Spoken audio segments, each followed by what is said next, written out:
পথ নিৰ্মাণৰ দাবীত যোৰহাটৰ ৰাইজৰ প্ৰতিবাদ। কমাৰবন্ধা এটি ৰোড সংযোগী পথৰ বিধ্বস্ত ৰূপ, পথৰ দুৰৱস্থাৰ বাবে জমৰ যাতনা ভুগিছে ৰাইজে। আৰু পথটোত সংঘটিত হৈছে বহু দুৰ্ঘটনা। পথটো নিৰ্মাণ কৰিবলৈ বিভাগীয় কৰ্তৃপক্ষক দাবী ৰাইজৰ। এই সন্দৰ্ভত চাওক যোৰহাটৰ পৰা চন্দন কলিতাৰ এক ৰিপৰ্ট। যোৰহাটৰ এটা পথৰ দুৰৱস্থাই আচলতে জ্বলা-কলা খুৱাইছে ৰাইজক। মই প্ৰথমতে এটা দৃশ্য দেখাবলৈ গৈছোঁ, এটা পথ, এটা জৰাজীৰ্ণ অৱস্থা পথ।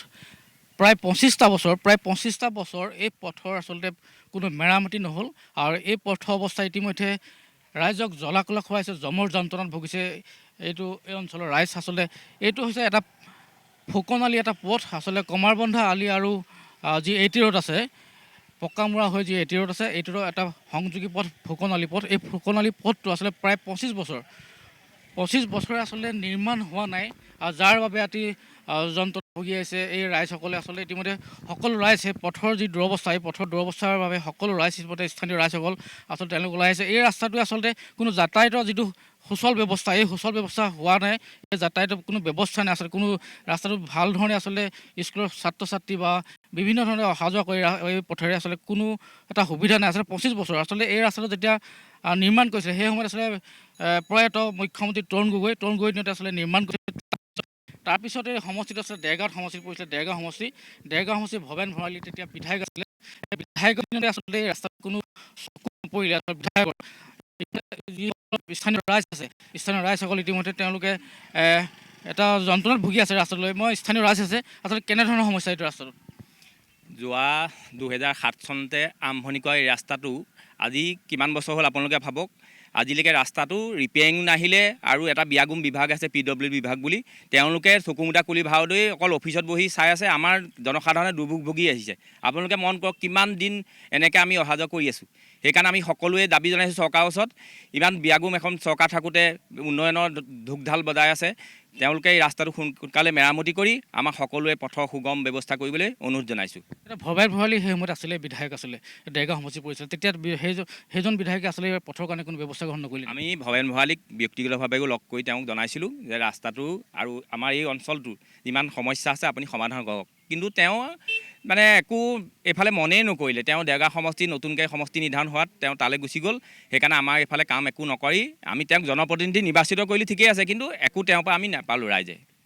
হয়, আচলতে যিজন প্ৰতিনিধি আছিলে জনপ্ৰতিনিধি, তেওঁৰ পৰা আচলতে ৰাইজে একো নাপালে। এতিয়া বৰ্তমান সমষ্টি পুনৰ নিৰ্ধাৰণ হোৱাৰ পিছত আচলতে এই সমষ্টিটো আচলতে তিয়ক সমষ্টিত ইতিমধ্যে সোমালে। তিয়ক সমষ্টিৰ বিধায়ক ইতিমধ্যে বিকাশ শইকীয়া, তেখেতে আচলতে প্ৰথমতে দেৰগাঁও সমষ্টিৰ বিধায়কে আচলতে দৃষ্টিগোচৰ নহ'ল যে এনেকুৱা এটা ৰাস্তা আছে, এনেকুৱা এটা বিধ্বস্ত পথ আছে।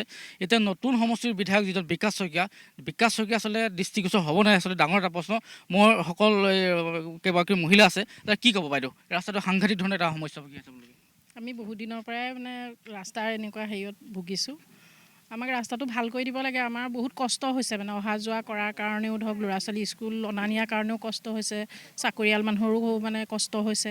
আমাৰ ৰাস্তাটো ভাল কৰি দিব লাগে, আৰু বিধায়ক ডাঙৰীয়াইও মানে চকু মেলি চাব লাগে আৰু ৰাস্তাটোৰ প্ৰতি মানে। হয়, বিধায়ক ডাঙৰীয়া আচলতে চকু মেলি চাব লাগে। আপুনি কি ক'ব, এগৰাকী স্থানীয় ব্যক্তি হিচাপে, জ্যেষ্ঠ ব্যক্তি হিচাপে? ২৫ বছৰ হ'ল ৰাস্তাটো, ২৫ বছৰ হোৱাৰ পিছতো ৰাস্তাটো কোনো নিৰ্মাণ নহ'ল, পুনৰ নিৰ্মাণ নহ'ল। হয়, এইটো এটা বৰ ব্যস্তপূৰ্ণ ৰাস্তা। আমাৰ যোৰহাট পশ্চিম যোৰহাটৰ পৰা ধৰি এই কমাৰবন্ধা আলিৰ যিটো সংযোগ পথ, এইটোত পশ্চিম যোৰহাটৰ সোণাৰী গাঁও, পকামা সোণাৰী গাঁও, দহতীয়া বৰুৱা গাঁও, গোটেই সকলোখিনি ৰাইজ এইফালে শিক্ষানুষ্ঠান আছে, স্কুল আছে, কলেজ আছে, সকলো এই কমাৰবন্ধা ৰাস্তালৈকে আহে। আৰু এই ৰাস্তাই দিয়ে তিতাবৰ, গোলাঘাট, যোৰহাট, মৰিয়নিলৈ যাবলগীয়া হয়। সকলো ৰাইজে জীয়াতো ভুগিছে। আৰু আজি এদিন দুদিন নহয়, এইটো ৰাস্তা আজি সেই ২৫ বছৰ মানে কোনো মেৰামতি নাই।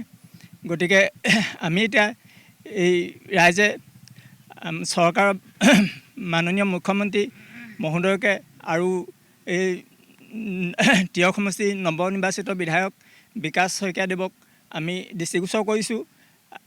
আৰু এই PWD বিভাগ, অসম চৰকাৰ PWD বিভাগ, গড়কাপ্তানি বিভাগৰ পথৰ সকলো ঊৰ্ধ্বতম কৰ্তৃপক্ষক আমি দৃষ্টিগোচৰ কৰিছোঁ এই নিউজৰ যোগেদি, যাতে আমাৰ এই ৰাস্তাটো অনতি পলমে মেৰামতি কৰি দি ৰাইজে চলাচল কৰিব পৰা এটা সুযোগ ব্যৱস্থা কৰি দিয়ে।